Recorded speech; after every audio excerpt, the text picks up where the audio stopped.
Morning everyone. As you can see, I look a bit rough. I've been celebrating the big winner wages today.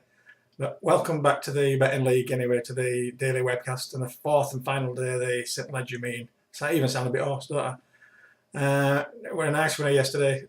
I said we'd get one, opened at 40 to 1. I hope we got on at 41 or thereabouts. I think the SP ended up about 13.4 on Betfair because it were well gambled on. Well gambled on. A lot of people took notice of what we said. I hope it were a lot of you guys' money. Serious prospect. It did really well for us to land that big punt. So now I'm the king of it, as I said. And if you read the blog before, I had narrowed it down just to 3 runners. If you put them in a combination exact, which I always do with those big fields, you'd have got 192 quid for a quid. So a nice payout as well as the winner. As I keep saying, because of prices that I give out, you have to expect losing runs as well. I mean, that's how it goes. Can't get big price winners all day long. But when we get the big winner, it recovers any losses and then it makes us a profit. So there you go. We did it yesterday, and that's what we've been saying all along.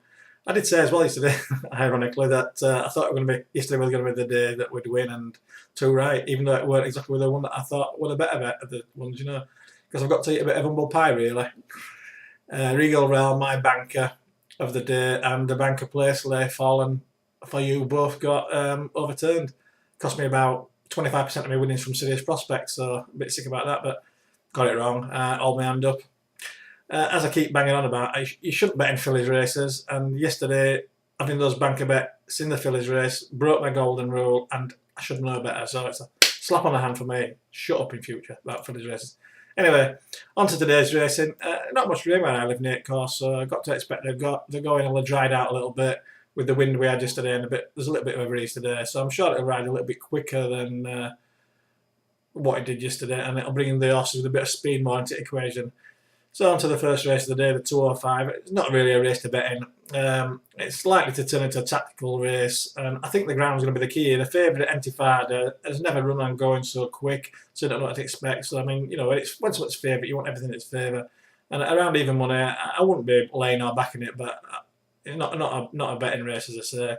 If it turns into a tactical race, and I think it will, that's what I'm be worried about. I'd be more interested in Red Duke, who's got a nice turn of foot, and Trumpet Major, whose best runs come on faster going. And I think probably the bet of the race would be a place bet on Trumpet Major, around 3.8 to meet first 2. I think that's a bet I would be having if I were having a bet, but I'd say it's a no bet race.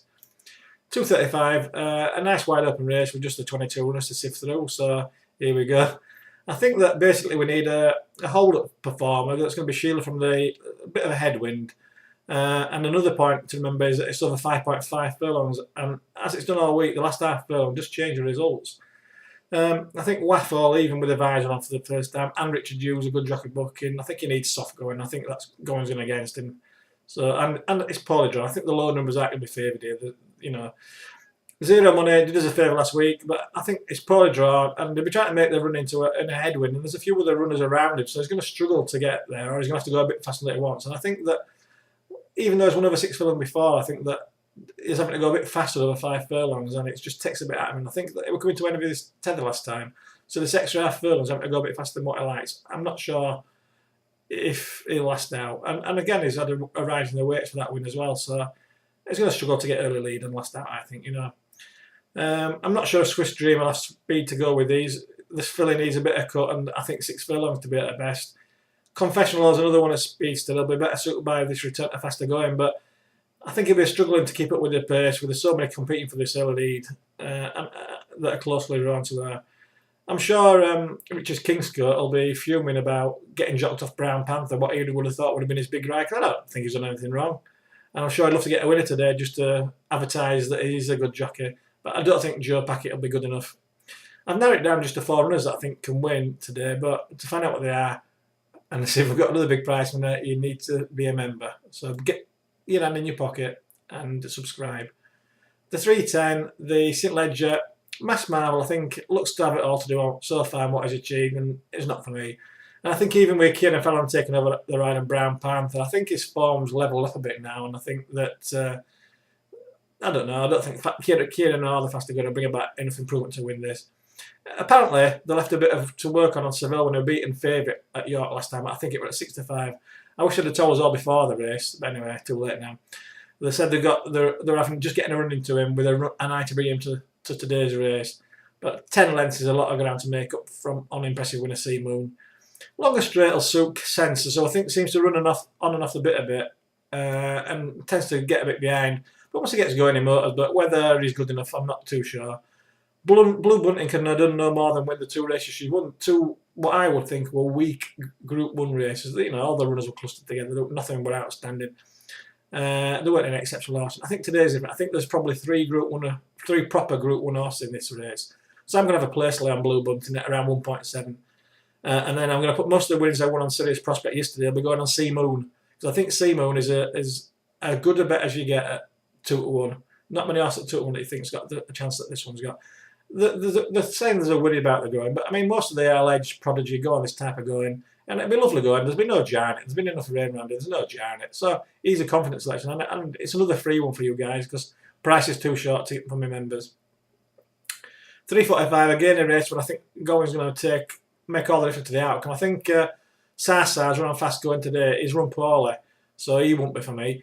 Eaton Forever would win this if he came back to his Doncaster form, but he's not run within £10 of that form either before or since, so not for me. I think maybe you've got to catch him really, really fresh. Surah, consistent, but even with Kieran on board, I don't think it looks good enough. Man of Action is another that, even with the visor, like he had on his last 2 runs, I don't think it looks good enough to win this. Mears Boy, I like the faster going, but I think he's out of form and maybe on the downgrade now. There's 3 I like in this race that I think could win, but again, you need to be a member to find out what they are. 4:15 race, and not a race I'd get involved with. Some of these horses are on the downgrade, and they might be suited by a tactical race. And I think that's what this race is going to be. Dafif is moderate and been beaten in weaker races. Duff's come over here from Ireland. I don't know why, because he looks outclassed.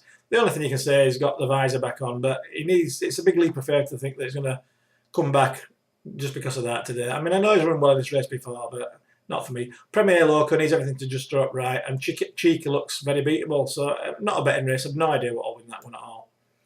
4:50 is a 1 mile nursery. Barano never run going this fast, and I don't think it looks good enough. Sorry. Pearl Charm, impressive in this first run on Gut FM going. Then he will fancy next time out when I didn't fancy him. He ran a shocker.